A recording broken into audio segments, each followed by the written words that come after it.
Dzień dobry, przy mikrofonie Marcin Giełzak i Jakub Dymeka. To jest podcast roku. Dwie lewe ręce. Dziś mamy wielką przyjemność przywitać w studio wyjątkowego gościa i to nie tylko dlatego, że przyleciał do nas z zagranicy.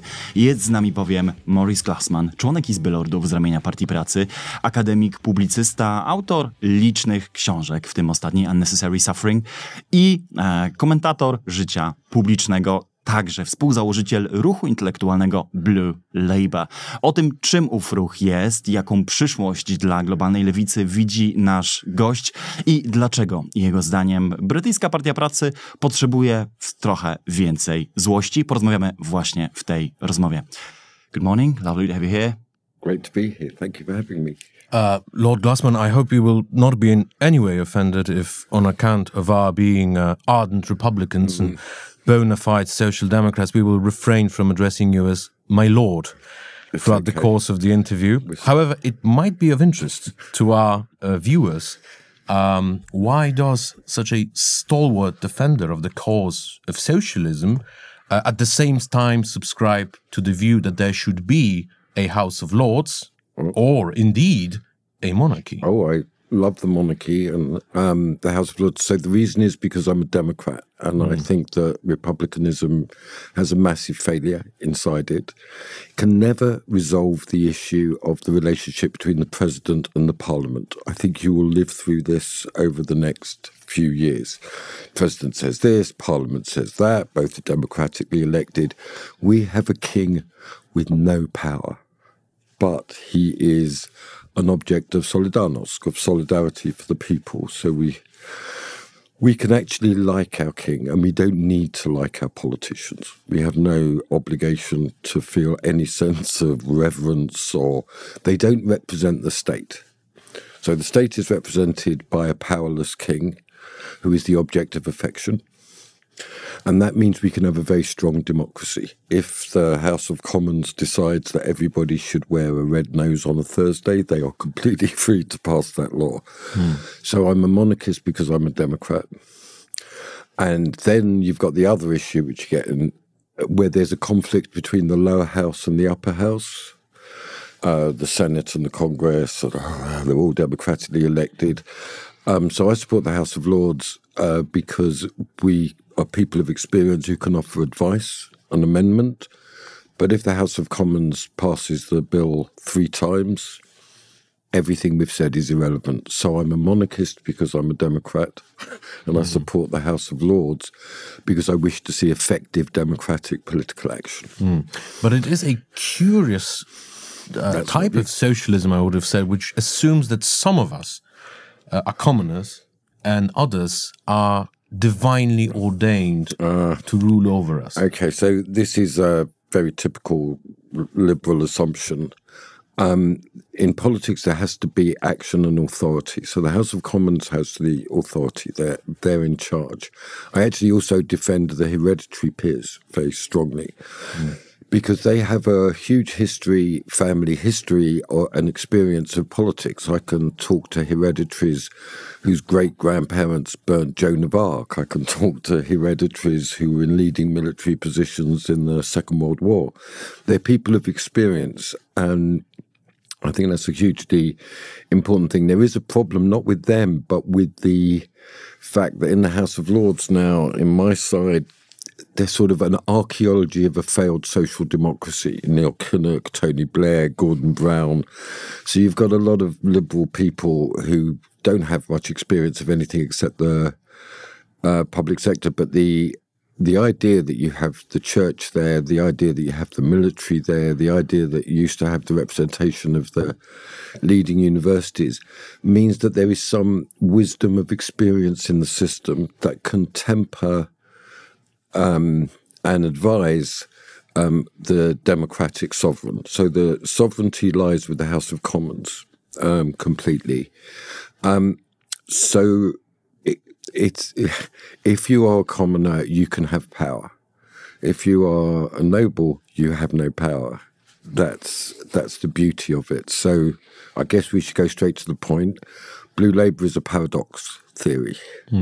So monarchical socialism is much more preferable for us. It's secure, stable, works within the traditions of the country than Republican liberalism, which we consider a huge global failure. Which leads us to the question I believe you've heard 1,000 times, but still will be very interesting to our readers and listeners who might not know you and your politics. Where do you stand ideologically, and what does Blue Labour stand for?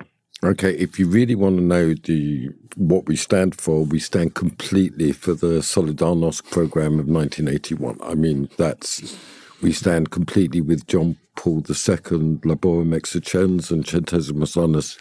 These are really foundational texts for us. You know how to ingratiate yourself to the Polish No, citizens. the Polish people have urinated on that inheritance. They accepted free market capitalism, shock therapy, the disintegration of trade unions, the disrespect for farmers.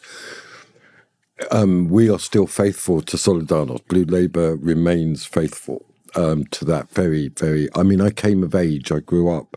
I was born in 1961, I'm 64. So when I was 15, 16, as a young socialist, my first object of love was the Solidarność movement, which was beginning in the Gdansk shipyards.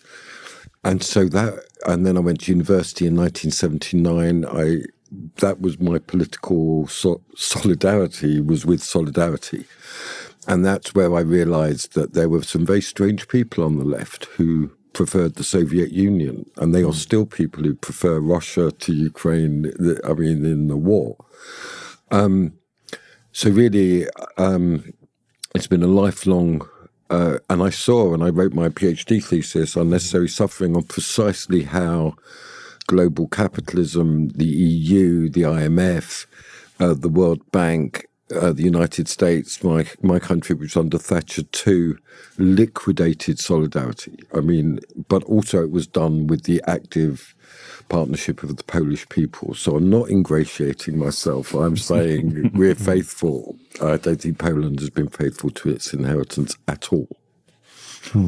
And apart from your personal history, if you had a couple of minutes to introduce Blue Labour to the people who haven't heard a word yet. So very important part of that is Blue Labour is very, very influenced by Catholic social teaching. So we class consciousness, but not class war, respect for tradition, family life. We're very, very, very... We're much too conservative to have anything to do with the Conservative Party. Let's put it that way. I mean, free market, Thatcherism is very hateful to us. We're very pro-worker, very pro-industry, very patriotic party. We supported very much Brexit, leaving the European Union. We think that the European Union has far more in common with the Soviet Union than anybody really likes to admit. Unaccountable legal procedures that subordinates sovereignty. So we're sovereigntists. We're democratic sovereigntists. We believe in the authority of the people to decide the political direction. We have become increasingly hostile to this human rights culture, which limits that sovereignty in ways that benefit the middle class and capital. That's where we see the EU as a disaster. So Blue Labour is unashamedly populist, democratic, monarchist. Let's talk about it. That's where we are. And in a very Protestant country, we're very Catholic. And I'm a Jew. So there we go. We've got it all going on. Well, clearly you are a lover of paradoxes. For example, in your other book, Blue Labour, The Politics of the Common Good, you describe the Blue Labour project almost exclusively using paradoxes. You say of Burkean Marxism, left-wing conservatism, monarchical socialism, and so on and so forth. So what would be the main difference between the Blue Labour project and, say, a continental Christian democracy, or indeed red Toryism? So the thing is about Blue Labour, first of all, I'll take that in reverse sequence, is that red Tories don't exist, but the English working class is a very patriotic and conservative working class. They've always been pro-monarchy and in favour of nationalisation. You know, so it's paradox is a truthful way. So it appears to be contradictory, but it is in fact true. And in politics, it's a complete mistake to think that everything is exclusively enlightened philosophical rationalism, you know. And all successful democratic movements in history, I would argue, are a combination of paradoxical things that look on the surface to be contradictory, but generate the energy to build cross-class coalitions, regional coalitions. So what's happened is that the Enlightenment rationalism has colonized social democracy, turned it into an attempt to be a philosophical thesis rather than a living political movement. So we argue, for example, the paradoxes that we work with are things like the old is the new. But we saw in the Brexit referendum that people were yearning for a restoration of parliamentary democracy against European continental rational judges. Judges should not make political decisions. It shouldn't always be sent. Politicians, democratic politicians, should make those decisions. We argued that, for example, faith will redeem citizenship, by which we mean that the only sources of morality in a capitalist society which disintegrates association was faith, the idea that the free market did not create the world. God created the world. You know, human beings and nature are an inheritance. They're not a result of effective deregulation of the private sector. You know, it's to challenge. So paradox is a political way of thinking that enables people to actually engage in building democratic coalitions rather than insisting on a certain rationalist ideological purity. Mm-hmm. I know you're a fan of Oren Cass, as am I. I read his newsletter. I am a fan of American Compass. And he, as well as you, is fond of saying that the purpose of the market is to serve the population, serve the people, serve humanity, not the other way around. And in that, we were in agreement. But building upon Marcin's question, so where do you differ from your friends on the right then? Well, how are you different than people on the right, I would find in Poland, who would basically argue with most of your arguments, especially those relating to the EU? Well, I argue that in Poland, as in my country, there's a similarity. I'm a conservative, so I'm a very conservative. I'm a socialist because I'm conservative. I wish to preserve the status of the worker as something almost holy, a human being. A small c conservative. Yeah. Oh, very hostile to the Conservative Party. In that sense, Burkean Marxism is a very accurate description, is that they completely desecrated their own tradition with Thatcherism and Reagan and the absolute supremacy of money, of capital, of finance capital. They lost the very fundamentals of statecraft. Look at where we are. We transferred all of our wealth to China to invest because they have no democratic trade unions. They have no resistance to 24-hour day. So the meaning of Thatcherism is the empowerment of the Chinese Communist Party. That's just true. That's just now we look at it historically. What was the result of all of this? We closed down our mines, we closed down our industry, we invested the inherited capital in 24-hour day production in China. Oh, and guess what? China is now an incredibly powerful, authoritarian, ugly, disgusting, much worse than any form of Soviet communism. And we did it. We because the returns on investment were faster and higher. That's the logic of capital. So I really oppose all that form of what called itself conservatism that completely desecrated tradition, authority, and democracy. Capital dominated. I mean, you lived through this. You voted, 92% voted Solidarność in 1981? Yeah. And you just destroyed every aspect of solidarity as modernization, as progress, as becoming Western.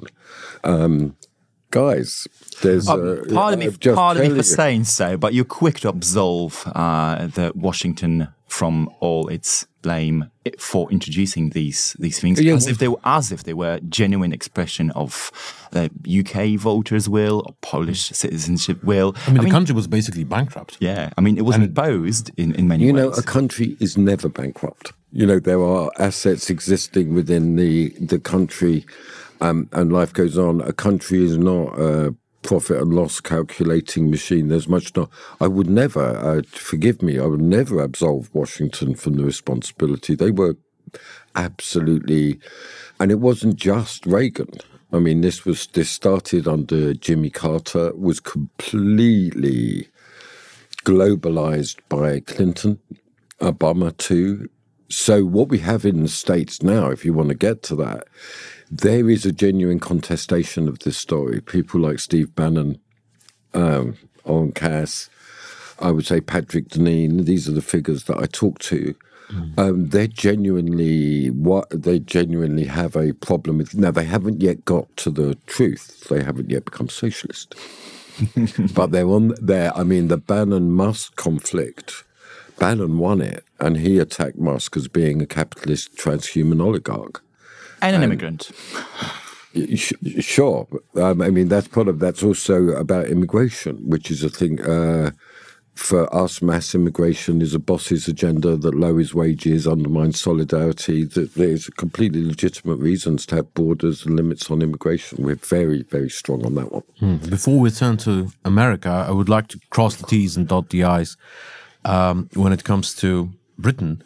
Now, in my own view, and I'm saying this, of course, as a foreigner who visits dear old Blighty only on occasion. Very good English. Thank you. My mother would be proud coming to... It really is. It's an English lord who says that. Complimentary. Yeah, thank you. But sort of in my estimation, there had always been sort of two Englands. The England of the Roundheads and of the Cavaliers, of the Anglo-Saxons and of the Normans. And what I always admired was not the England of the monarchy, of the established church, of the BBC and all that. It was the England of the diggers, of the levelers, of the perhaps even of the Fabians, the England of Blake. Oh, now you've gone too far. Now you've just crossed the... we can talk about Fabianism in a moment, but William Blake and Lord Byron and Hazlitt and, the Labour movement, all of that. So are these, in your judgment, not really two different Englands, but rather you think they all come together some way within the Labour movement? That's the nature of the paradox. So we're completely true to that other England that you talk about, particularly the England of the Labour movement, the England of liberty. But, the English Civil War is a complicated story. And although ultimately Blue Labour supports Cromwell, the king tried to rule without parliament, and that was against the ancient constitution. And so we didn't go the way of France. We had a balanced constitution, but in relation to the established church, and then in relation to the monarchy, and in relation to the nobility, there is nobility. The thing is that after 1640s, there really is no violence. We develop the Tories and the Whigs, and there is this agreement that this will be decided democratically, that the conflicts will not be resolved by military coups. We didn't have one of those. That there should be civic order, and then the primacy of democratic voting in terms of the distribution of power. So you've got to give some credit to the nobility, to the established church for ceding that power. That power was eroded, and we did it, I think, alone in Europe without violence. So yours would be the Tony Benn view, that it was through parliamentarism that you've avoided revolution, you've avoided bloodshed, and that Parliament sort of welcomes all. Yeah, the democracy is sovereign. That was the that was the decision, but it could be done without this Republican vengeance. That we had that story with the Commonwealth, and it didn't sit well. They were in fact fanatics. So Archbishop Laud, for example, who was executed by the Long Parliament, he opposed enclosures. Mm-hmm. You know, he tried to preserve some sense of tenure and land. I mean, we went through a big revolution, which was the Industrial Revolution, where the English people were deprived of their land. They were forced into industrial towns. They were exploited like dogs. The children were sent up chimneys. They were thrown into a pauper's grave. You've got to understand the labour movement. The first action of the labour movement was burial societies, where a man and a woman wasn't thrown into a pit. It's got to be understood that the labour movement brokered the first real coalition between Catholic and Protestant in terms of burial. And then a movement that wasn't divided on religious lines. This is very different from social democracy in Europe. And, fellowship is life. In many ways, you could see the labour movement as a coalition between Catholic and dissenting against the Anglican dominion. These are remarkable stories. So it's not two Englands at each other's throats. No, it's very much that there was always a much bigger connection between the working class and the aristocracy as regards horse racing, as regards smoking, as Benjamin Disraeli well knew. Yeah, as well knew. So this Puritanism was ultimately a direct ancestor of progressivism, is authoritarian desire to control people's lives through control of the state. Ban Christmas trees and so on. Yeah, like Bolsheviks. I see a very strong connection between progressivism and a very extreme form of Protestant authoritarianism. You're not alone in that, true. You're a proponent of a more angry Labour, as I understand from one of your recent interviews. Oh, yeah. You've said, if I quote correctly, Labour has to reconnect with the anger felt in the society, especially in the working class. And it's easy enough to criticise the progressives, the professional managerial class, the Puritans of today. Easy enough. But how would you reconnect with that anger, and who do you see as a leader of such a movement? Well, we have a leader in the House of Commons of Blue Labour called Dan Carden. I want to bring him to Poland, by the way. You should definitely talk to him. Sure, by all means. Yeah, I think that would be a really good idea. But we do have, I'll give you a story of this weekend. I got the news just after we met on Saturday. So there's a very, very disgusting story in England of Pakistani Muslim men essentially raping underage girls in a systematic way across the country. What is euphemistically called grooming. Grooming gangs. They're very euphemistic. They're Pakistani rape gangs. I used to believe that well-groomed was a positive Exactly, thing. exactly. My mother would say very well-groomed. That was a compliment. And hair products were very much grooming products. And this is another piece of progressive obfuscation, grooming gangs. They're Pakistani rape gangs. And they preyed upon girls who were in care of the state. So they'd hang around the places and bring them chocolates and money and drink and drugs. And this has been going on for 20 years systematically across the country. And it wasn't just Labour. The Conservatives too would not establish a national commission with powers of arrest. They would not do it. And we said, this is a sin, this is an abomination, this is poisoning the very politics of the country. I mean, people are disgusted by it. And it kept on being called far right, or it kept on being called hostile to community relations and these things. And we really, really pushed for, I've been on television more times than I can tell you. I'm calling for a show trial just to bring some Stalinist imagery into. I want a publicly televised trial where those who covered it up are sent to jail. You know, that people can see that justice is being done, that this is being dealt with.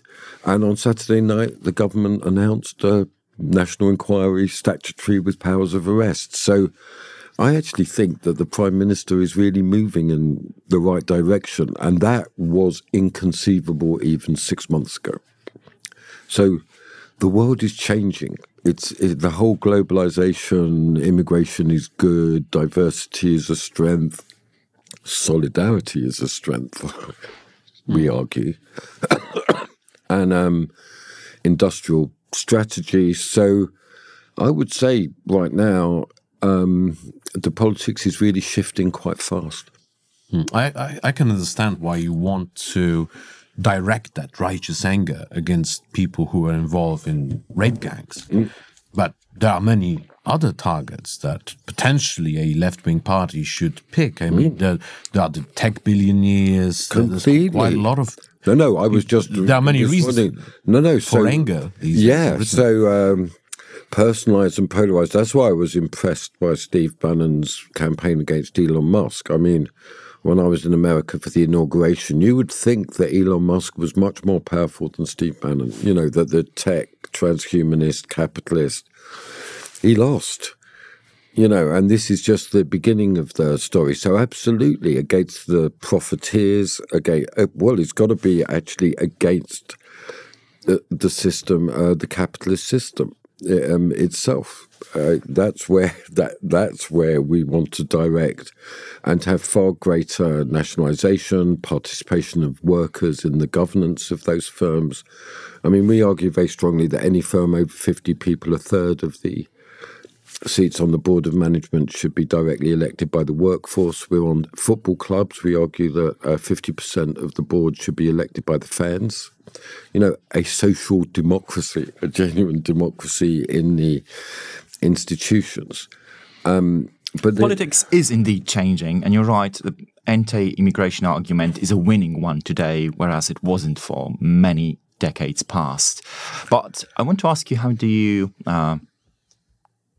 square your Christian values, your attunement to somebody else's suffering with the images of, for example, ICE raids in the US targeting school children? I mean, the US, it's completely out of what's happened in the US is almost beyond my, I don't go in and inhabit that space particularly. It's very important to say that I'm an anti-Trumpist. You know, that's very important to understand that I see Blue Labour as the opposition to reform, as the only left ideological position that can effectively challenge and defeat a nasty, racist approach. But we think that immigration is a boss's agenda. It's a capitalist agenda. They went into alliance with woke. They went into alliance with all manner of bullshit about identity and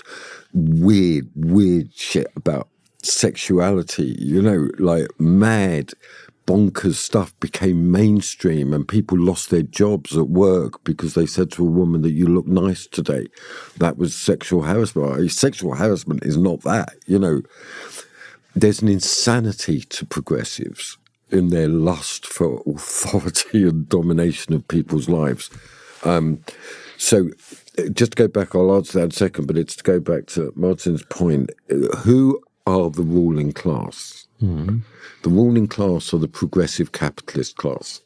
That's the ruling class. They're not the nobility. They're not the monarchy.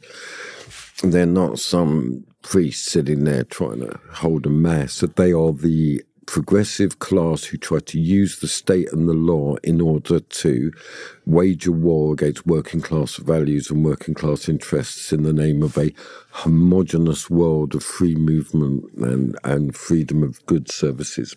So the EU is a class enemy, very much. We see the EU as absolutely, just want to get that out there so that you understand where we are. Brexit was a fantastic moment of liberation. And you could see it in the politics. Look how vivid our politics are now. We had Boris Johnson, and we had Theresa May, and then Boris Johnson, and then we had Liz Truss and Rishi Sunak. Now, I mean, honestly, politics is really suddenly people realise that it matters, that you can do things. So when the government says we can't do anything about it, the people say, why not? And that's what... So let's go back to what you were asking, is that we, of course, and I mean it, of course, have solidarity with the working class all over the world. We see the state as the primary instrument for upholding resistance to capitalism. We don't believe in all this free trade, multilateral treaties. We think they're wrong. So what is immigration? Mass immigration is a desire for compliant, cheap labour. That's what it is. And that's driven by the capitalist class. So what we say is that borders are absolutely fundamental to democratic sovereignty, that it is nobody's right to live in another person's country. It's not a right at all. This is something that we can grant to people. But citizenship of a nation is an honour and a privilege, and there should always be priority for the people who live in that country.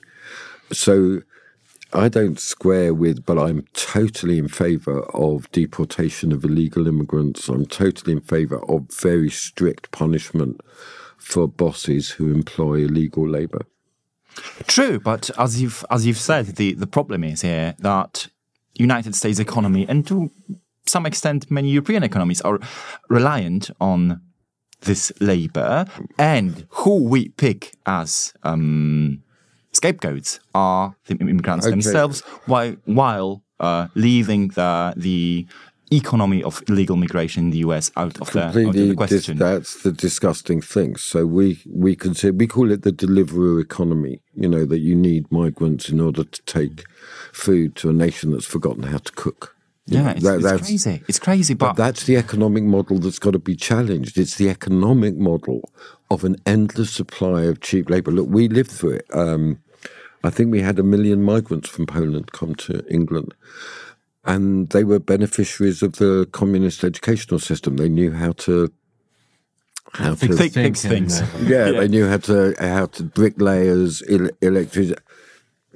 I mean, honour them completely. But the problem was with our country is that we wanted everybody to go to university and we completely neglected vocational education. So Blue Labour, for example, argues that we want to close half the universities, turn them into vocational colleges, and then restore the intellectual integrity which has been destroyed of our more ancient universities. But honouring skilled work is absolutely fundamental. Industry is fundamental. This new era will break this economic model. You know, I quoted in the paper on Saturday, Leonard Cohen, as he died to make men holy, so we died to make things cheap. This is disgusting, and what it's led to is exactly a unhappiness. Look, I mean, look at your country now. It's so unhappy. It's so divided. It's completely polarized. There doesn't seem to be any direction. You completely turned your back on your own traditions and tried to be what a normal European country. What's that? Germany, is that a normal European country? France, is that normal?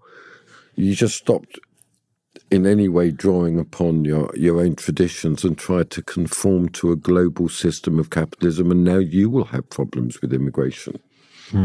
But when you talk of a new economic model, what would that be? I mean, when I read your books, for example, you say that socialism is a precondition for viable capitalism, a sentiment with which I would agree as a social democrat, as a sort of old-fashioned, no-nonsense, pragmatic socialist.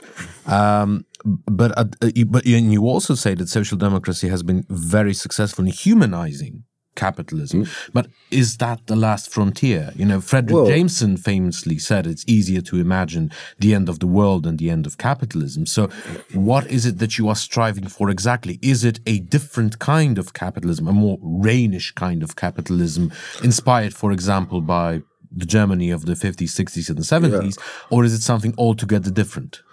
I think it's closer to that. So a very important thing about Blue Labour is really anti-revolutionary. Like it's not just that they're violent; it's just that they're stupid and they don't see continuity. So the idea of And second is that there isn't really a viable alternative to the price system in order to communicate what people want. And thirdly, we support private property as a very essential condition of liberty that we do wish to see. A state control over people's lives, and we want to see autonomy, family flourish. So all those things. So there's a madness not in what we're saying, but there's a madness in a kind of socialism that views what is it when they talk about the end of capital? What are they talking about? I always say, what are you? I talk to the left a lot, and I say, oh, well, we want to nationalise. I go, okay, so do we. So there's certain things that are aspects of creation like water. They should never be subject to a capitalist privatisation. That's out of the question. The railways. Railways as well. It's impossible to have an affordable railway system within the private sector, and it's what we call a common good. We have a theory, economic theories of. What about the banks, for example? Okay, so what we suggest is there's two banking systems. There's a global banking system, merchant. That's really rooted in the City of London. And then there's a national bank. Now, our national banking system completely exploded in 2008. This is a really big story. They'd been merged. It turned out that they were lying, deceiving. There was an enormous crash. By the way, no one went to jail. This is an incredible thing. Public deceit on an enormous scale. And in fact, there was the subsidy that I worked out that the state transfer to the banks in 2008 was the biggest transfer from the public to the private sector since the Norman conquest. It was an enormous bailout that went on. They didn't do that for steel. They didn't do that for coal. They didn't do that for the automobile. They did it for the banks. So they just indicated. So what we argue for is a regional banking system. That you can't lend, because what there's been is a deprivation of everything. Okay, so this is an important thing to say about capitalism. Capitalism, like communism, is a theory of oligarchy and centralization and concentration of power. Ultimately, the assets are financialized. That's how they could transfer the assets directly to China without any resistance. This is a theory of capital. It's the managerialism would be the common accumulation of previous labour into surplus value, into profit. That profit then is owned by capital in order to exploit, or in this case, ignore the working class. So what we want is an institutional economy. So the first is the money that we use for the bailout, we argue, should be given by the banks to the establishment of regional banks. So this is banks that cannot lend outside their region. But that's also for business.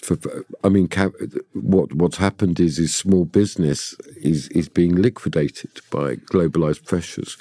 I note walking through Warsaw the incredible prevalence of foreign food chains, McDonald's, Starbucks, or sometimes I have to go for quite a long walk to find a Polish restaurant. Just Italian restaurants. When did you become the capital of Italian cuisine? I'm looking for that soup in a bread, and that sort of stuff. Żurek. I like it. We do too. But that's by the by. What's important to say is that capitalism is a huge threat to humanity. This was the understanding of Rehman, very straightforward.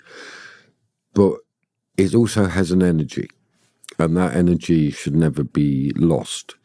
But what it can't be is an energy that is not resisted by democratic forces. So in that sense, very strong institutional economy. So we've got the regional banks, you've got the workers on the boards, is another aspect to stop the financialization, that's an extremely important part of it. So you've got the human status of the human being, of the worker, is upheld in resistance to the tendency of capitalism to liquidate that. These are just some of the aspects. There's an economist called Andy Haldane, who was the previous head of the Bank of England. We work with him very closely on this. So in some ways, Martin, it's a institutional economics is within a national economy, and that economy needs state direction. I'm just saying, I mean, we could go further. So just right now, we're looking at the partnership with Ukraine as an opportunity for us to reindustrialize. And we are very impressed with the quality of the industrial workforce, particularly in eastern Ukraine, in Zaporizhia and Kherson, in those areas. Yeah, that's something that I always say to people who've never been to Ukraine, is that they have this image of a sort of Ruritania, of sort of Eastern European rural paradise, but as a matter of fact, it's a highly industrialized country with 4 nuclear plants. With incredible gifts in the working class. I mean, what they are doing in relation to drones, anti-missile systems, jammers, seekers, I am in awe of their invention. I mean, a lot of the drones are just guys a bit younger than you in a basement with a 3D printer and a box and a packet of dynamite, and these are taking out Russian airplanes. I mean, Kharkiv is a particular example of that, where it's almost garages. They are defending themselves, and they have a gift of industrial engineering and heavy industrial engineering. So I'm obsessed with saying to Ukraine, don't join the EU, don't deindustrialize, don't do any of that, but build up your industry as well as your agriculture. Speaking of dehumanizing tendencies in capitalism, or dehumanizing forces in capitalism, I would like to ask you to explain one point you make that I totally don't understand. How do you oppose globalization and yet support implementation of artificial intelligence in government and economy? Okay. Because if I can think of one technology that do increase and accelerate those dehumanizing tendencies, that will be an AI. Yeah, so this is a huge issue. So you're right. Blue Labour is very engaged with AI. That's partly because we're very interested. We view technology politically.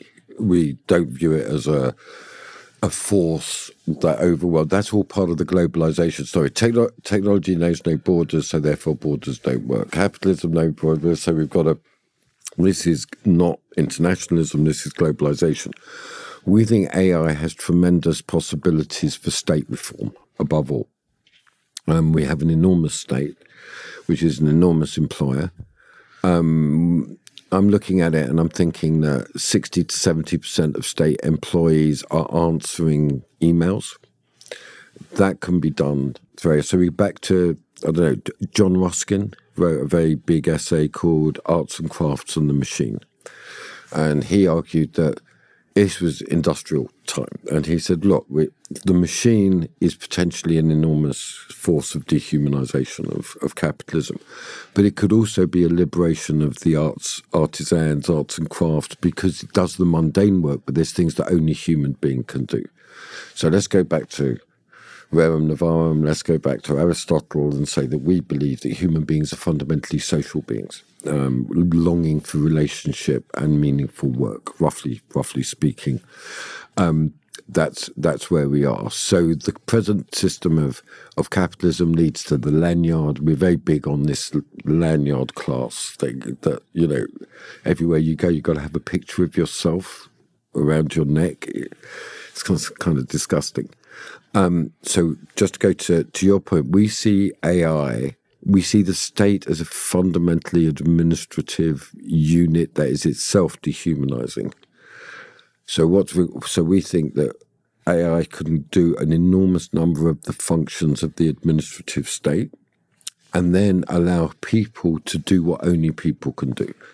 One of that aspect is far more relational welfare, you know, so that attention is actually placed to seeing people and talking to people. That's one side. We also have a class element to this. We see AI, when our working class were absolutely destroyed, the professional class was totally indifferent. AI is coming for the lawyers and the doctors and the accountants. You could just fill in your form, send it in. In terms of diagnosis, we're looking at it. Doctors see their patients for 5 minutes. How can they possibly know who they are? But AI offers possibilities of people sending in their problems and getting a diagnosis based on millions of cases. No reason why it would be inferior to that of a doctor. Lawyers, I'm really looking forward to this. You can just fill in your form and you get your judgment. But in reality, there is a huge body of evidence to the contrary that shows that implementation of AI actually subjugates the working class people to the whims because of the machine. it's in the hands of capital. Makes them work for the algorithm. It's chips on welfare. Yeah. No. We see AI as firmly in the hands of oligarchs. What we want to see, Ernest Bevin said after the war, when we got a nuclear bomb. And he said, I want a bomb, I want a nuclear bomb, and I want a big bomb, a bloody big bomb, and I want the Union Jack on it. Now, this was a message to the United States that we weren't their client, that we had some autonomy in that new relationship. So I said, we want AI, we want big AI, and we want the Union Jack on it. We want a national system, we want a Royal College of Artificial Intelligence, and we want it to be the subject of democratic discussion and control, that there should be. The problem at the moment is the state has withdrawn from any control over the direction of AI and its application. So it's Amazon, it's Jeff Bezos, it's Musk. So the Chinese, I don't really like the Chinese, but they've got the same symbol for threat and opportunity. So I'm viewing AI exactly the same way as socialists and William Morris, and then Frank Lloyd Wright viewed the machine. This can go either way. It has enormous possibilities for oppression and dehumanization, but it has to be if it's democratically controlled and there's a national system, then this can be also, that possibility is never excluded, but also a very effective means of strengthening democracy, of the arts and crafts, of artisans. AI, think there's things they can't do, and so I want an emphasis then on a society which is very much more human and concentrating on what human. I don't think it's a great job to sit all day behind a computer answering questions, just emailing all day. I think that's inhuman. But this is precisely what AI requires of people to train it. I mean, hundreds of thousands of manual laborers introducing prompts into these models in poor countries from Venezuela to Ukraine. Yeah, so for these models to function. So we're wagering gambit. What is the relationship between national sovereignty and AI? That's what the question we're asking. I'm going to give a talk at Ruskin College in a couple of months called Artificial Intelligence in the Arts and Crafts, where it's trying to develop a socialist and political view of AI as strengthening, as very possibly strengthening meaningful work, strengthening vocational work, and weakening the grip of the administrative and managerial class. It's a wager. But to view it exclusively, I mean, this is a paradox, isn't it? Well, the blue Labour should be so engaged with the cutting edge of technology. It's not but that's what we're like. We're trying to no one is thinking, as far as we can see, we don't want a system of regulation. We want a system of direct participation in the control of it and the ownership of AI by people. And let's see how that affects the state structure. At the moment, we've got a crisis, a genuine. So here's another paradox for you that I can say is true. The bigger the state grows, the more useless it becomes. So we're not, in that sense, just statist. We see the state as potentially oppressive, and we wish to see far more direct participation. Accountability assemblies is a very big, directly related to the Roman tribunes. Parish commune, I talked about it a bit, local units of strong democratic accountability. So the local police elected democratically, the local headmaster, mistress elected democratically, the head of the hospital elected at these assemblies, because there's a real crisis of accountability in the system. And just to say, we're viewing AI as a real ally in attacking the professional managerial class, as disputing their authority. I'm just talking about the possibilities. The thing is, it's coming. It's coming. And it will be an enormous cowardly act to deny and then surrender its control to Elon Musk and Jeff Bezos. That would be... Well, I like how you compared AI to the atomic bomb. It completely makes sense to me. And of course, as you know, in the program Yes Minister, there's this conversation about Polaris. Do we need it or don't we, or what should we do with it given the fact that it costs so much? And at the end of the dispute, Sir Humphrey says, look, as long as the French have the bomb, we have to have it as well. And that was the ultimate argument. And the great French theoretician of nuclear deterrence, the General André Beaufort, said, you don't need nuclear weapons to defend yourself from your enemies. We will be defended from the Soviets either way. We need the bomb to defend ourselves from the Americans in order to be sovereign. Completely and correct. The same thing goes for AI. Yeah. So we're exploring very strongly, Jacob, what would a national system of AI look like? And how would that work in schools? And so here, another paradox, I think it's true. So we're very relational. So we think that society has become much too administrative, much too impersonal, much too legalistic. That place has been dissolved, and we wish to see the restoration of place as an object of love and of power. We want to see, and we actually, the more we think about it, the more AI is an ally against our class enemy, which is this essentially progressive capitalist ruling class who wish to see complete compliance in the workforce. So yeah, we don't need exactly. AI is going to be an asset. The AI equivalent of Polaris. Yeah. With a Union Jack on it. Big. Now, you say in your book, in Unnecessary Suffering, and I quote, politics is here understood primarily as a public struggle over the definition of sanity. It is through successful definitions of alternatives as insane that the power of a consensus is maintained. Now, back in the day, historically, common sense, sanity, was a left-wing talking point. Tom Paine famously titled his pamphlet Common Sense.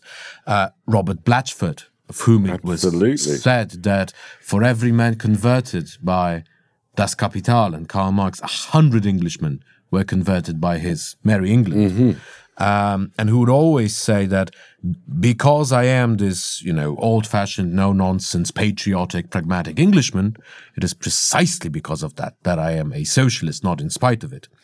But nowadays, it would seem that common sense, indeed sanity, belongs squarely to the political right. Now, how do we win it back?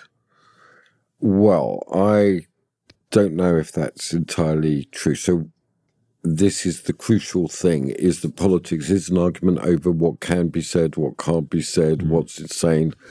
I do think that when Poland emerged from its Warsaw Pact communist prison, it walked into a world where socialism was insane. Any form of state direction of the economy was insane. Trade unions were an enemy of freedom. That globalization was the way of the West.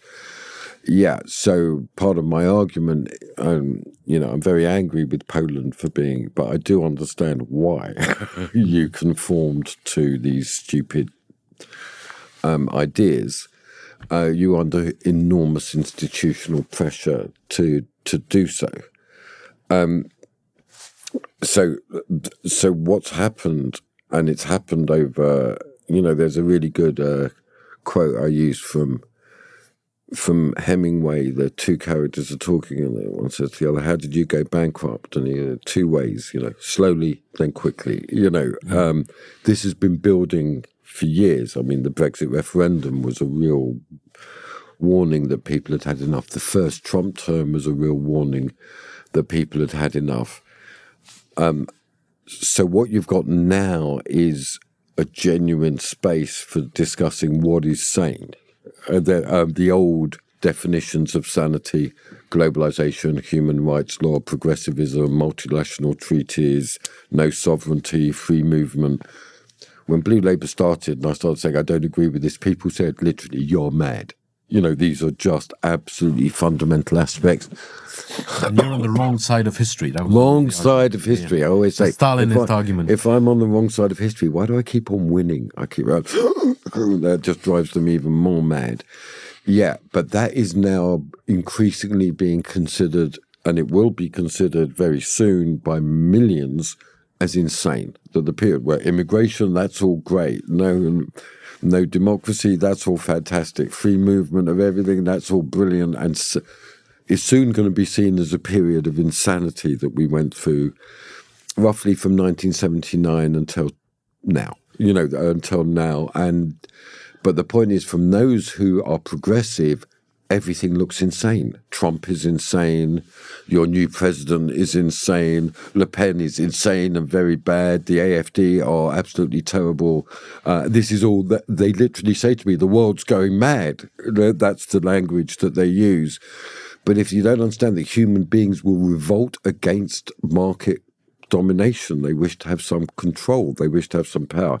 So what's happened on the right is that there is still, look, why did Boris Johnson fail so completely as a prime minister?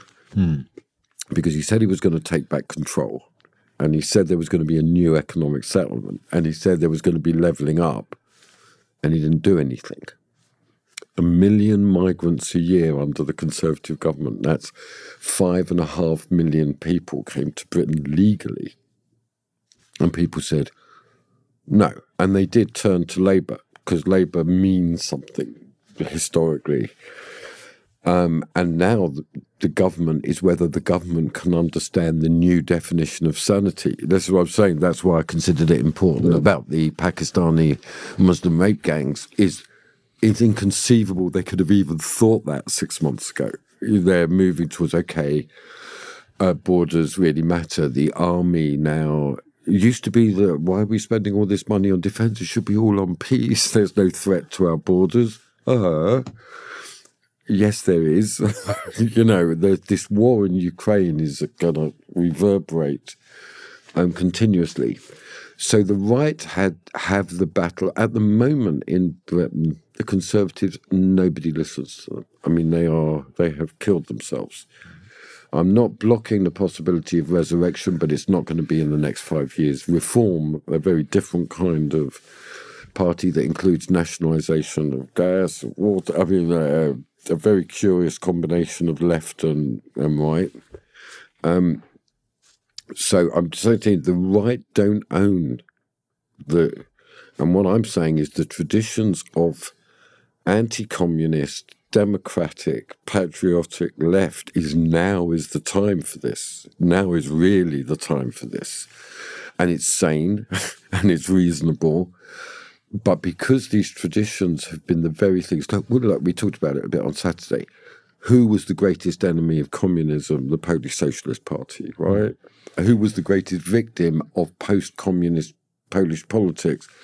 The Polish Socialist Party. And when Nikita Khrushchev visited your country, he was welcomed and basically hailed as a hero by the Tories, and they were whining and dining, etc. And then he met the Labour opposition, and they were constantly asking him about democracy, about the independence. We hate those bastards. And he said, when he came back to Moscow, he said, if these are British socialists, I prefer British conservatives to them.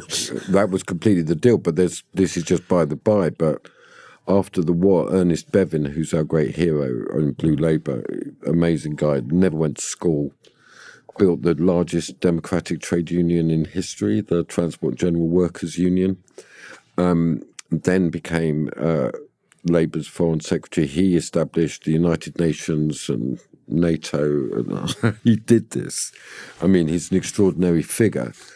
As I like to say to progressives, funny that he didn't go to school, eh? Imagine what he could have done if he'd gone to university.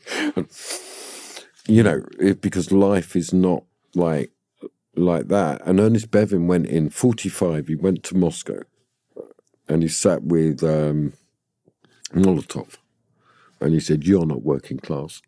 The report of the cabinet, the English civil servants sat in horror. "You're the enemy of the working class. You're all middle-class people who are controlling. You're anti-democratic. You're authoritarian." He was a very strong anti-communist, as you always must be. And, as was Attlee and all of the others. You know, Attlee had a great definition of a communist. He knew he was working with a communist, but they never said thank you. It was nothing was in, you know, it was always more, more, more. They're like that. So, you know, this particular kind of Labour tradition, the tradition of in the Solidarność statement, they say it very beautifully. They say, we draw upon the our Christian inheritance and the inheritance and the traditions of the Labour movement. They don't talk about social democracy, the traditions of the Labour movement. That's democratic, self-organised, and all those things. So this is so what we have in Europe now is the complete disintegration of the progressive left everywhere. Social democracy in Germany is finished. I mean, really, in Belgium, it's finished. In Holland, in France, it's completely broken. And yet this is the tradition that is most suited to our times. Well, at the same time... That's the tragic nature of the present moment. Yeah, at the same time, Labour polls the worst since YouGov have started taking polls on respectability of both parties, and it's the lowest ebb since I believe 2014. Well, so I want to come back to Brexit, which you are a strong proponent of, and one of the reasons that 30%, I believe, of doctors in the UK are now foreign-born and 22% of nurses is, I understand, the Brexit, because people left the French, the Lithuanians, the Poles after 2016. But they were also foreign-born. Yeah, exactly. And your population is getting older, and you have had to import, so to speak, even more foreign-born doctors. How do you see that reversed? How do you believe? And is this a reason for you to be at least a bit critical of the Brexit consequences? That's not a consequence of Brexit. That's a consequence of the Deliveroo economy, which is that we don't train enough of our own people, and we are completely reliant on foreign people coming in to do the skilled labour. We closed down virtually all of our vocational training because everybody had to go to university. Now you go to university, what do you learn? Nothing. You don't learn how to do anything. And then you got these bullshit jobs with the admin, and I mean, it's a very unhappy situation. So I would say it's taken us 6 years to begin to even start thinking about what are the changes required to be a democratic sovereign nation. One of those is certainly going to be a much bigger emphasis on vocational training. And then that's where the state is going to have to take a direct role in saying, well, you know, that's one of the things with AI is that I think it will diminish the need for the doctors, that a lot of that work can be done in other ways. Nurses, not so much. So we want to set up a Royal College of Nursing, you know, and really, and a whole load of aspects of caring for others. It's cheap labour. It's disgusting. There's a very disgusting thing going on in England where children don't look after their parents. They send them to institutions, which are in turn really a disgusting political economy where foreign workers are treated extremely badly. There's no unionisation. There's no real training. All of this has got to change. So I just say this, you know, this is very typical, and I'm not being like this, Jakob, of the problems in our economy now to do with Brexit. No, they're not. They're long-existing trends that were due to capitalism and globalisation and a useless state that thought that this was going to go on, that we could import labour 1 million a year. I mean, this is completely bonkers. So Brexit gives us now we have to take responsibility for what's going on. And that leads to a big change in the political discussion. What the politicians can't say anymore is there's nothing we can do about this. This is Maastricht, Lisbon, treaties, migration. This is the shock of it all. I wouldn't be surprised if we see very soon the Royal Navy in the English Channel. I mean, I'm only half joking when I say I want to invade Calais, but the French have no control over their border. Why are people leaving France illegally to come to England? What's wrong with France? Well, I think they do have control. They just want them to leave France and go to England. I mean, so it's not by accident. Yeah. So now there's a real conflict growing with France, and I think keep your eye on that one. But wouldn't it be amazing to restore Calais to British? Well, it was your queen who said that after I'm dead, if you remove my heart and open it, you will find only two things: my husband and Calais. And she was our last Catholic sovereign. Yeah, so, but it's nowadays. I think it's the first time since the 1680s that the French fleet is bigger than the British fleet. So this is huge for us. It's not that. We don't actually consider France to be any more, much as we would like to, that kind of enemy.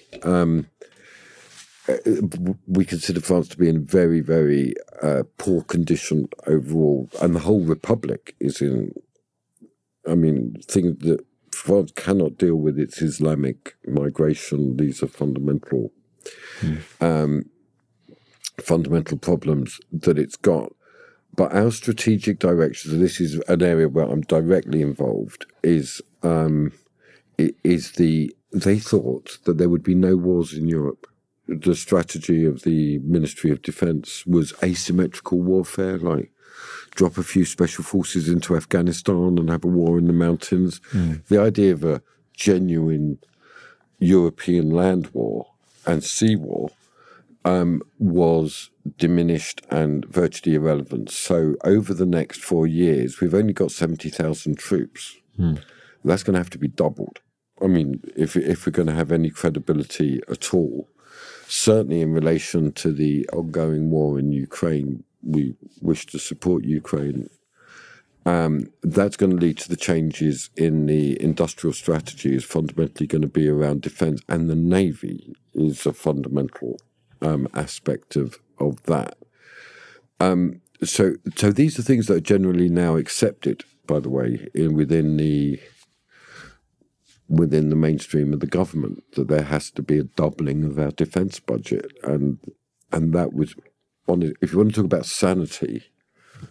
Even 9 months ago, if I stood up and said, which I did, our defence spending must be doubled, I was just called a lunatic. Now it's absolutely accepted that this 4%, it started off at 2% and it will end at 4%. Well, quite a lot of your political commentators nowadays sort of rediscover themselves as British Gaullists. For example, Peter Hitchens or Aaron Bastani.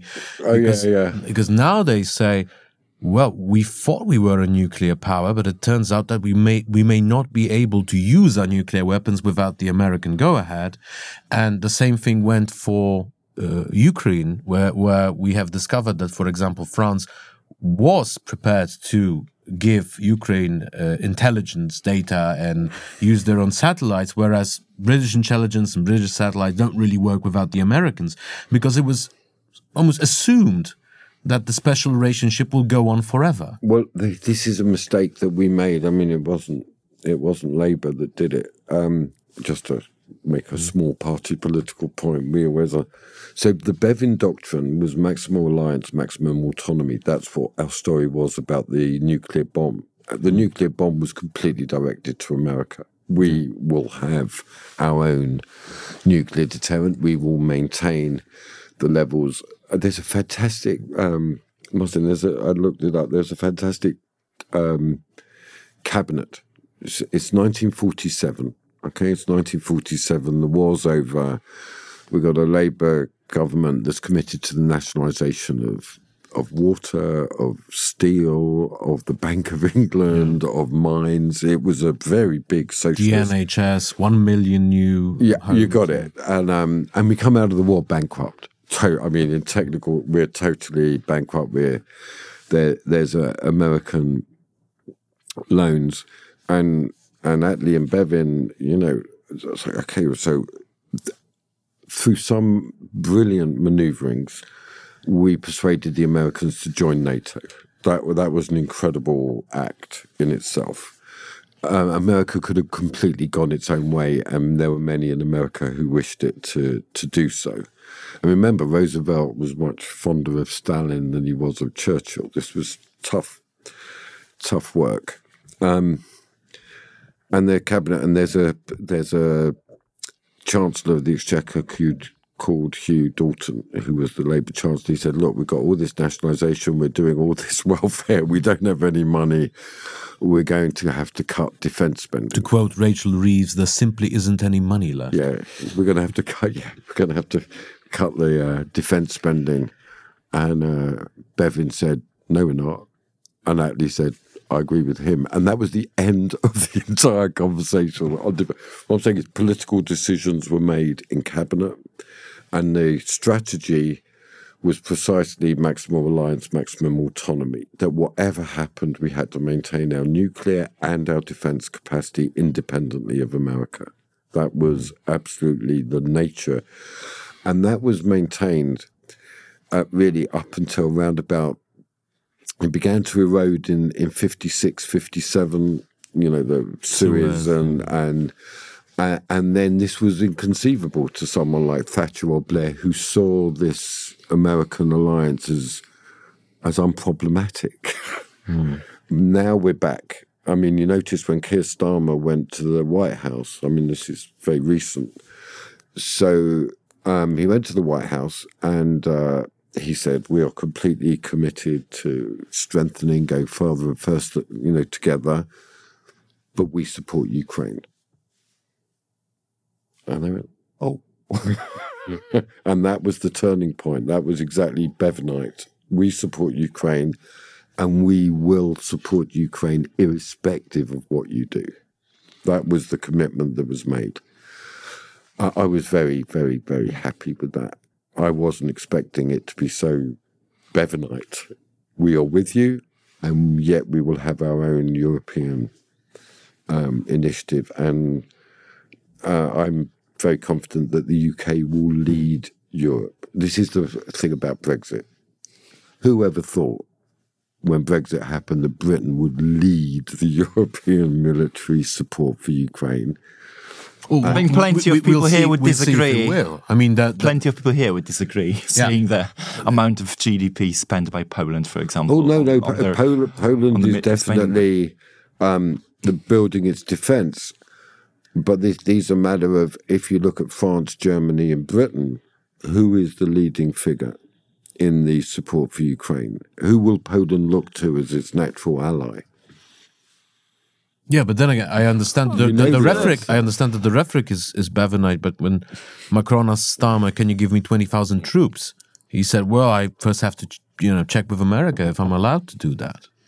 Okay, so I'm just letting you know that the defence strategic planning is independent of American veto. So this is the whole key to the, and that's with now America is just saying to us. I'm witness to these conversations, just saying, do what you got to do. They're no longer a constraint. What they're concerned about is a lack of defence spending. Well, let me be a contrarian here for a moment, but America would be extremely happy to do precisely that, to Europeanize the costs and reap the benefits of the Ukraine conflict. I mean, they would be extremely happy for British soldiers, Polish soldiers, French soldiers to uphold the ceasefire while not even giving air support, as recently Trump said to Starmer. So I don't think it's particularly brave of Prime Minister to say to President Trump that the UK is going to support Ukraine, because this is precisely what America wants from United Kingdom. We're disputing the benefits to America. I mean, we're challenging that. and offering Ukraine a different kind of partnership to the United States. That's what's going on now. And I think that Poland is in an extremely difficult position in relation to this. I think you're much closer to Germany than you're suggesting. I would suggest you're much more constrained by the EU. You're much more reluctant to go into direct bilateral relationships with either us or Ukraine. You still wish to integrate Ukraine into the NATO-EU setup. I think it's mistaken. And I'm just saying that we really are ready to send troops in. I mean, that's what we didn't ask for the permission of the United States to do that. That was what was said in DC. That we will send troops in irrespective of their... And that has actually led to a much more constructive conversation. I think it's parallel to that. The American administration is beginning to have a better sense of who Putin is. I mean, there's beginning to be a recognition that their analysis of the possibilities of a ceasefire were much too naive. Well, let me ask you to clarify this for me. But you advocate sending troops right now, only after Americans reach a sort of ceasefire deal first? Yeah, so we are not in position to do that now. Our position is that we will send troops in when there is, we call it a truce rather than a ceasefire, a truce, but with the idea that we will be, that the likelihood is that there will be fighting.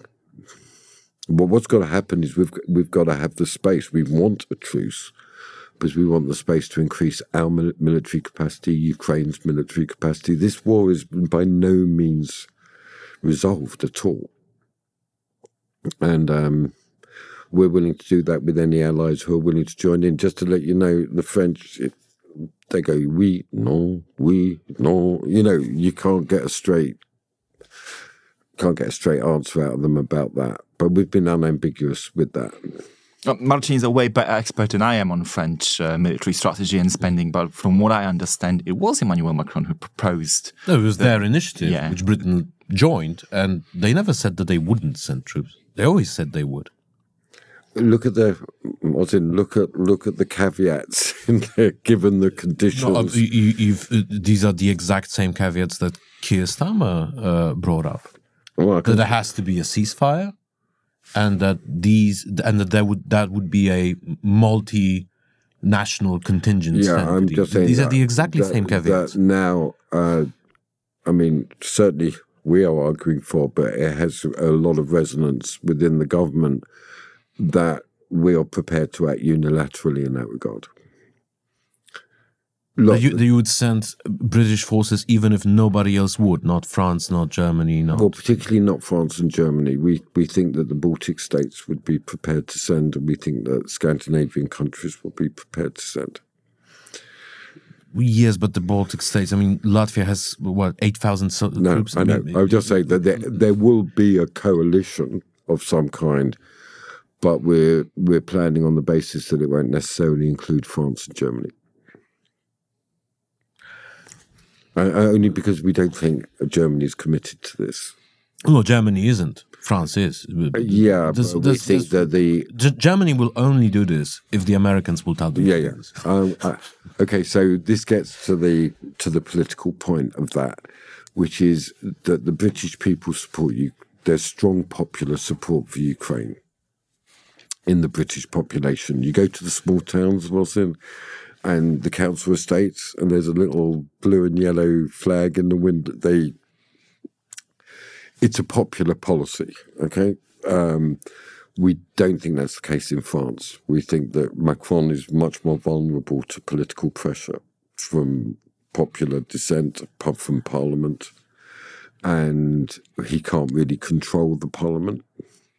This is the great thing about being Brezhnevite Labour Party. He doesn't have to control the parliament. No, but there will be... It's a presidential republic. Yeah. I mean, as long as he has his own prime minister and his own minister of defense, he can do whatever he likes. Yeah, but that second part of your sentence, his own prime minister, we think that that's much more fragile. And you could see that recently in the disputes over the budget. this can go either way. So it boils down to popular consent. And what I'm saying is, UK, there is popular consent to military support for Ukraine. Much more. Well, according to every poll I've seen, there's popular consent in France as well. But leaving that aside for a moment, that's interesting. Every single poll I've read, and I've seen some small towns in France where you also had blue and yellow flags. But leaving that aside for a moment, it's good news. I mean, I just got a sense of, and Le Pen as a force is very ambiguous on it. Well, Le Pen certainly, but she's not in government, and also she changed her position on Ukraine precisely because there was popular demand for a more pro-Ukrainian position. She didn't do it out of the kindness of her heart. She's a politician, right? And Eric Zemmour was absolutely decimated because of his pro-Russian position, which he never changed. That was the difference between Zemmour and Le Pen. Le Pen switched to a pro-Ukrainian position. Zemmour remains a sort of fervent Putinist, and he was absolutely obliterated in the election because of that. Let me also add upon that, asking you whether your thesis of popular support for Ukraine in the British public isn't contradicted by Reform leading the polls, and Nigel Farage, whom you yourself call a Putin appeaser, being a preferred option for majority of the UK population. Yeah, well, so that's all part of the political strategy now. There's two aspects which Blue Labour thinks are absolutely central to challenge Farage. So at the moment he's tacked quite hard left on the economy, and he's talking up the armed forces. He's talking up the army, and we've got to challenge him. So the two aspects are precisely that he's a saloon bar Thatcherite and a Putin appeaser, and that's got to be matched by an industrial strategy built around defence, on the building up of the armed forces, and then direct action in relation to Ukraine. Now, we think that if we move, it will be impossible for him not to support the army going in. We think that electorally there is at the moment, his view of Ukraine is not at the centre of how people understand him. He's seen as very pro-sovereignty, anti-immigrant, those things. Yeah, and he will tell you that it's just, foreign policy blundering and adventurism. It's Suez, it's Iraq, it's foreign wars all over again. Let's have that. That's what I want. That's what I want. I think it will put him in a very difficult situation where we're committed to military support of Ukraine. I think he will find it very hard to oppose it. We all have to rely on guessing here, but what I can imagine is British right, especially Farage, can easily rely on arguments of Ted Cruz and Tucker Carlson, Mark Rubio in the US, saying we have our borders to secure first before we secure somebody else's, in this case, Ukraine's border. Well, that's true. And so our position, just so you know, is precisely a strengthening of our borders. I know what your position is, but what I'm saying is, but don't imagine it's not going that way. I mean, because we've witnessed pretty much the same conversation in the US quite recently, so this gives us some insight into how this could go in other European countries. Poland herself gives a good argument here, from the most pro-Ukrainian country you can imagine to a country where not letting Ukraine into NATO and stripping Ukrainian refugees out of their social services is a winning argument in presidential election. No, I see that happening in Poland. We haven't had that turn, and the difference. Well, the difference is Ukraine fatigue is a real thing. Yeah, but the fundamental differences are. Ukraine is a problematic nation for Poland. I mean, it's on your border. It's agriculturally very strong. It's industrially very strong, and it's militarily very strong. These are realities of your neighbouring country, and America's along for Britain. We really view Ukraine as a very strong strategic partner, industrially and militarily. and so the interest is different. We're not threatened in any way by Ukraine or Ukrainians. Sure. Just one last question regarding... It's a very interesting area, this. This is where our national interest is very defined. And we're even thinking of not having visas for Ukrainians, like allowing far greater movement between UK and Ukraine while bringing in visas for the EU, for EU travel. So, I mean, these will be issues for Poland, very serious issues for Poland about your relative industrial, agricultural and military strength in relation to Ukraine as the potential for London, Kiev, as a counterweight to Paris, Berlin, really weighs on Poland. Which way do you go on this balance of power? I'm just opening up that conversation as a real one. And I don't know if Poland has any answers at the moment to which way it would swing. That's going to be an important issue in Polish politics moving forward, and where the left will be on that. When I look at the young generation in the UK these days, I see a generation of people effectively abandoned by their own country in the last 20 years. Diminishing wages, tight labour market, poor housing situation, etc., etc. And what I want to ask you is, how do you make this argument for this generation of young people to fight for Ukraine's sovereignty and Ukraine's borders and Ukraine's defense, while their own homeland has neglected them for so long? Well, this is fundamental. So we take a class position on this. The really abandoned have been working class communities, and historically, one huge aspect of that is precisely military. The army has been cut. That's always a very strong historical, what they call, the progressives call, career pathway. But so then mass migration taking jobs. So there is in the works housing. Either we have, and this goes right back to the beginning of our conversation about the different economic system, either we are going to pursue a genuine industrial strategy, which will lead to unionized jobs, stable jobs, or we will fail. I'm just being straight. That's my view. Or we'll be just another welfare, moving things around party.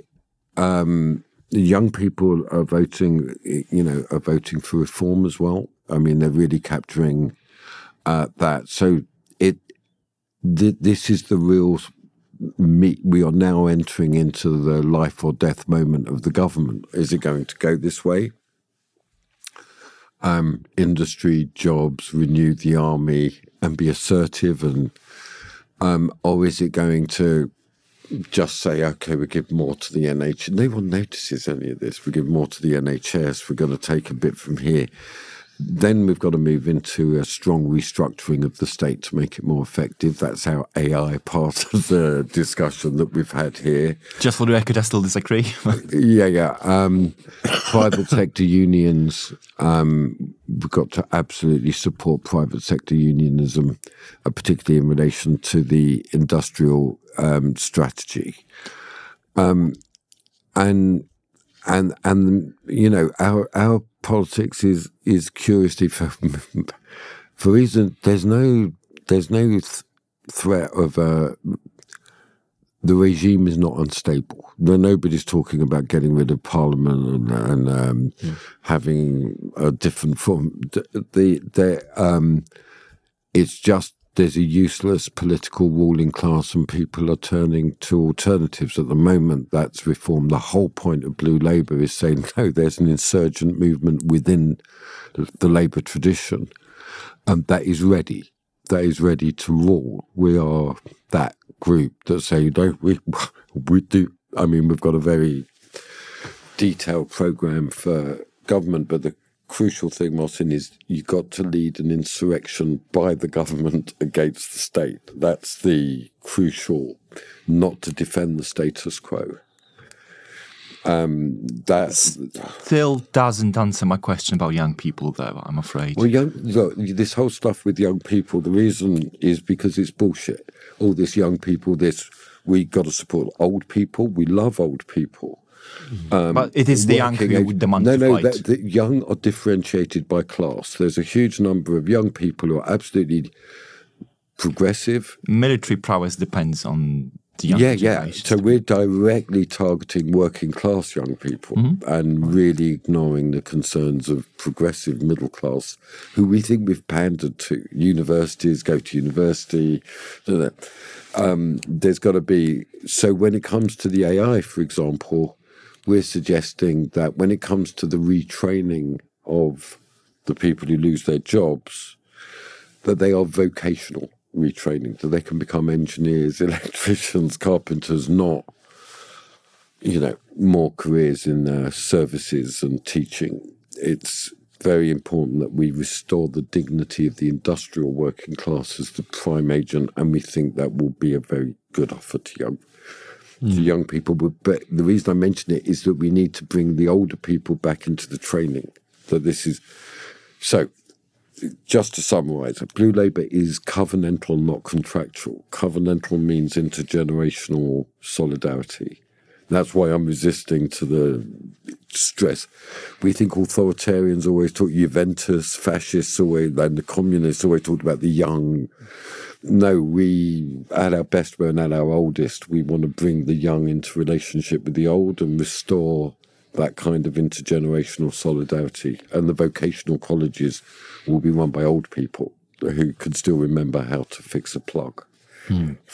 You've mentioned Keir Starmer quite a few times during that conversation. Now, my take always was that he had what it took to win a general election, basically tiptoeing the Morgan McSweeney line of being a sort of, good old-fashioned Labour man, patriotic, the flag, the works, right? And really putting a focus on the economy and crime and delivery, popular issues. And that's what worked in the past. That's what won you back, Lambeth or Dagenham. But the jury is still out on the question of whether he can actually govern. Now, he strikes me as a rather centrist, technocratic figure, not a visionary type politician. Now, am I wrong? Do you think that there's more to him than meets the eye? Well, there's two sides. I mean, if you want to get into that, there's two sides to him. He's actually from a very ordinary background. He is the son of a tool maker. It's not just that. We've been vouchsafed. It's not just that. It's that he had a ill mother and quite a disabled brother. So what I'm saying is difficult. That life was like normal, a normal family life. Yeah. There's, however, a very cruel meme where he talks to Giorgia Meloni, and you can't make out what he's saying. And there's a ... and a little clause, mio padre fabbricato dei utensili. Yeah. No, I'm not making that. I'm saying that then he went to university and became a human rights lawyer. I mean, essentially became a progressive. So there's two sides. Yeah. There's his pre-18 life experience, and then his absolute conviction that the world was going to be So there's an element of tragedy in Keir Starmer, is what I'm saying, is that he thought the world was a certain way. He thought that it was going to be more... I mean, we were mortal enemies in the Brexit debate. He and I were, really opposed. Like somewhere along the way, he became a communist. Well, you wouldn't understand. He became a kind of student... Yes, a sort of student radical. Yeah, it's just bullshit. That wasn't essentially the key thing was his training in law and becoming someone, so the Blue Labour argued that progressives, they don't want the rule of law, they want the rule of lawyers. He was like the king of that, like a Hermer, his Attorney General is a guy who wishes to see still. And he still tackles every issue like he was, as if he was still the Attorney General. Like he wants to find someone to accuse and bring before the judge. And procedure and compliance and the lanyard, all of that. But since he's become Prime Minister, it's been pretty shocking. He didn't understand the level of hate, the scale of what's happening. So I actually take a very humane and sympathetic view, is that he's beginning to realise that being Prime Minister is not quite the same as being the head of public prosecutions. I gave you a couple of examples of things that I never expected him to do. Like one was the White House, where he stood there and it was fully on, and whatever happens, he did stand for Ukraine. He, in that heat of that moment, he said that. The other one was the ruling on Saturday about the rape gangs. It's inconceivable. So he's beginning to realise that being prime minister is not a legal position, that he has to take action. Now, I'm not suggesting he's a visionary in any way like that, but I would say that he is a quietly responsible person, that he takes that responsibility seriously. He was prepared to act very effectively against the Corbyn left. I mean, they're basically purged. I mean, he did do that. And so what I'm saying is that it looks like that he will do what he thinks is right as a prime minister. And he's beginning to realise that that's a very different thing to being a lawyer. That politics is a completely different... Yeah. And he's also had to deal with public hate in a way that he'd, like, rage. And he hasn't turned on it. Like, you are all... It started off, you're populist, you're right-wing, you're far-right. He's now saying, whoa, this... So I'm actually very open to the possibility that he will be a quite responsible Labour Prime Minister in the tradition of sort of Attlee, Howard Wilson, and industrial strategy is not alien to the... You're right, he's very dependent at the moment on Morgan McSweeney. He's carrying... I think Blue Labour is kind of obligated to help, you know, in that regard. There's and the battle is between the progressives, who want more of the same, and a whole constellation of forces, including trade unions, us, Morgan, others, who think that things have got to change. And the party split right through the middle? I would say that the party itself is much more in favour of the progressive side. I mean, probably at least 70%. But here's the issue. Labour got 34% of the vote less, 71% of the seats. Doesn't need the party at the moment. I mean, it really... I mean, in realpolitik terms, this is all I say. I say to the government... You need a Blue Labour vanguard. You are free to act if you wish. The MPs are not going to vote down a Labour government. And partly because they're so unformed politically. They're still learning. A lot of them are young and they didn't expect it. They didn't expect to go home to their constituencies every weekend and be shouted at and spat at. I mean, this is all new. So you say he should have a Hugh Gateskill moment of saying, look, I'm the leader and it's my way. Well, I mean, by the way, Attlee did it after 45, precisely about nuclear. He went to the party, so Bevin stood up and said, we're doing this. And there was huge left-wing opposition. We want friendship with Russia. We want disarmament. I mean, in a way, Blair did it over the Iraq War. I mean, he did stand up to the vast majority of the party. He did that. And the British people. Yeah.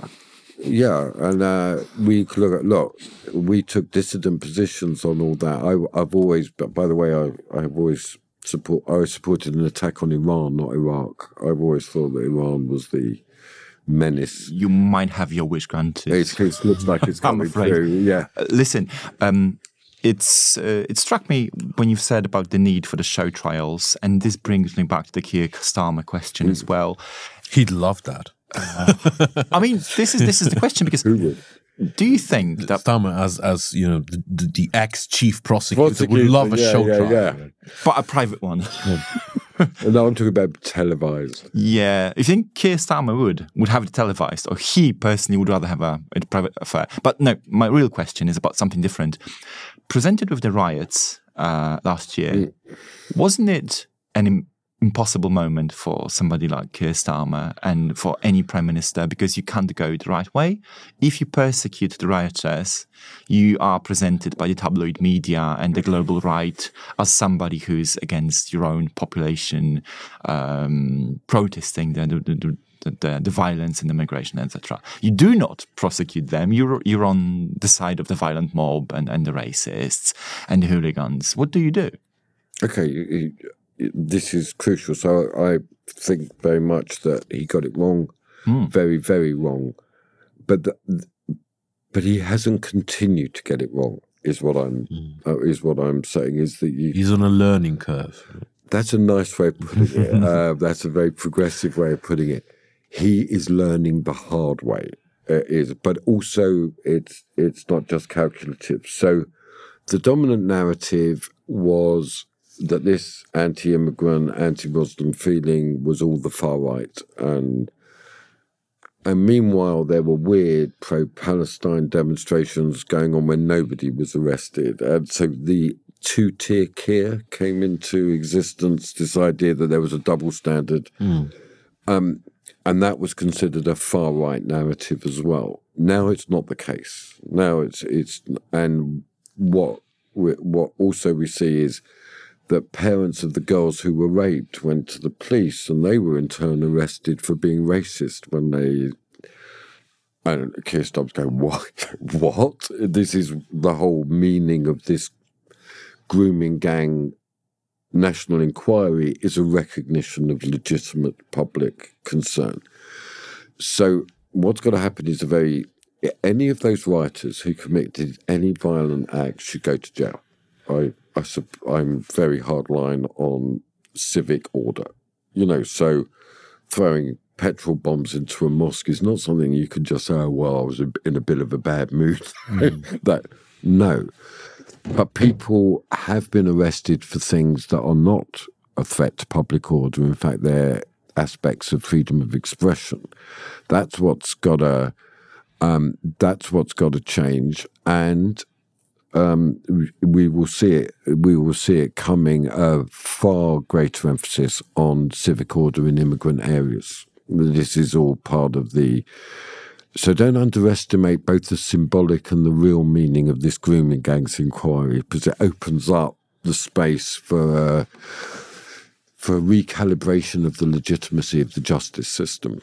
And justice must be seen to be done. That's the meaning of the show trial. I was being polemical with the show trials, but the thing about the show trials is they were televised. The people could see them happening. This is vital, that people see what went on and they see action taken. And that cleans the blood of the body. Is that this is a real demon. There's working class people who think that the law just works for immigrants, that it's completely abandoned. Now, it's got to be seen that that's not true. And that's where it's political, that it's not just pure procedural. And what will be revealed will be that both Labour and Conservative governments and Labour and Conservative councils did not investigate completely legitimate concerns. And it could be that Labour councillors and police officers go to jail. This will be a very big transformation of matters, but it's absolutely necessary. So the restoration, so very briefly, I see we're coming to an end, but it's a very strange age we live in, but I characterise it roughly as an age of restoration. People want to see the integrity of Parliament restored. They want to see the justice system restored. They want to see... People think that the police spend all their day ticking diversity boxes and not arresting muggers and not arresting thieves. These are all things that need to be understood and acted upon. Now, at this level, Keir Starmer is a public prosecutor. He can do this stuff. This is the stuff he's actually very natural for. But big changes. Before we had this conversation and we were talking on WhatsApp and I was telling you about the sort of issues I wanted to raise, about Blue Labour and the left more in general. Oh, yeah. Instead, I want to talk about It's amazing. We've got more to talk. We have more to talk about.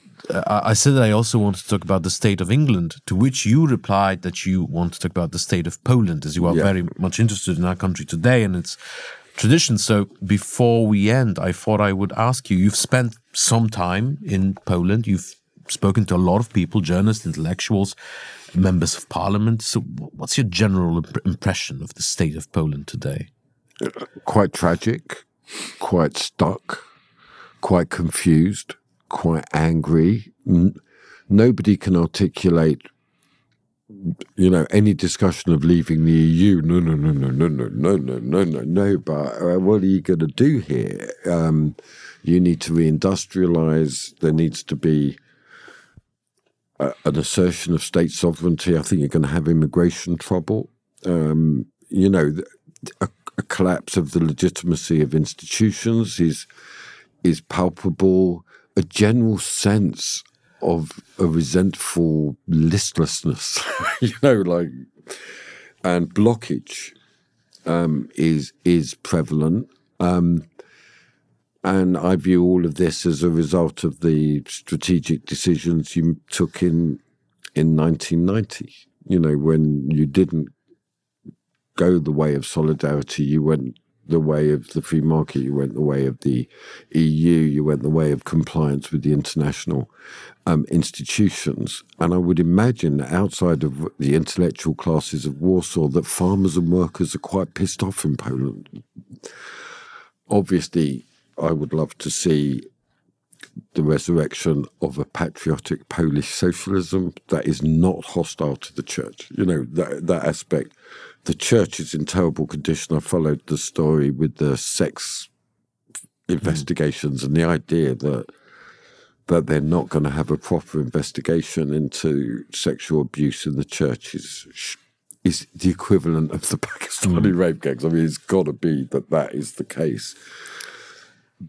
But Poland's a Catholic country, and there's a beauty in the Catholic tradition which we draw upon. It's much easier for us because England's a Protestant country, so no one's imagining the Catholics are going to change the law on abortion or change the law in terms of education. But as a moral force, we've got Blue Labour has a very good relationship with the British Catholic Church. And we never talk about abortion, ever.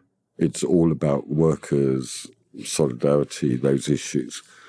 So my sense of Poland is that there's a very, very difficult time ahead, which requires mercy, but also requires truth, that the path you've taken is the wrong path. That's going to affect the whole ruling class of Poland. And to understand that the restoration of solidarity is desperately needed. And you have the means of articulating it, but you don't seem to be able to. That's roughly where I'm at. I mean, I sent you. Did I send you the speech? No, not yet. Oh, I'll do that. And could you send it to Jacob? I mean, I'm very clear about that you only got yourselves to blame for where you are. You had it all and you lost it all, roughly. As I think you've made clear enough. Thanks very much for this. Thanks very much for your time and depth of your arguments. And really thank you for having me, and I hope it's the beginning of a very good conversation. It's the beginning of a beautiful friendship. I hope so. I do hope so too. I'm very committed to that. And now I'm going to have a cigarette outside. Cheers. Thank you very much. Dziękujemy. Maurice Glasman był z nami. Ja nazywam się Jakub Dymek, jest ze mną jak zawsze Marcin Giełzak, a to był podcast Dwie lewe ręce. Dziękujemy za waszą życzliwą uwagę i pamiętajcie, jeżeli chcecie, żeby takich odcinków ukazywało się więcej, jeśli chcecie, aby nasz podcast się rozwijał, jeśli wreszcie podzielacie nasze marzenie o najbardziej opiniotwórczym medium na lewo od centrum, najbardziej żywotnej społeczności na lewo od centrum, rozważcie proszę wsparcie nas na Patronite. Znajdziecie szczegółowe informacje o tym, jak możecie to zrobić na stronie dwieleweręce.com. Oczywiście bez polskich znaków, a pod ten czas dziękujemy za to, że byliście z nami i żegnamy się tradycyjnym już. Do usłyszenia, do zobaczenia już niebawem. Dzięki.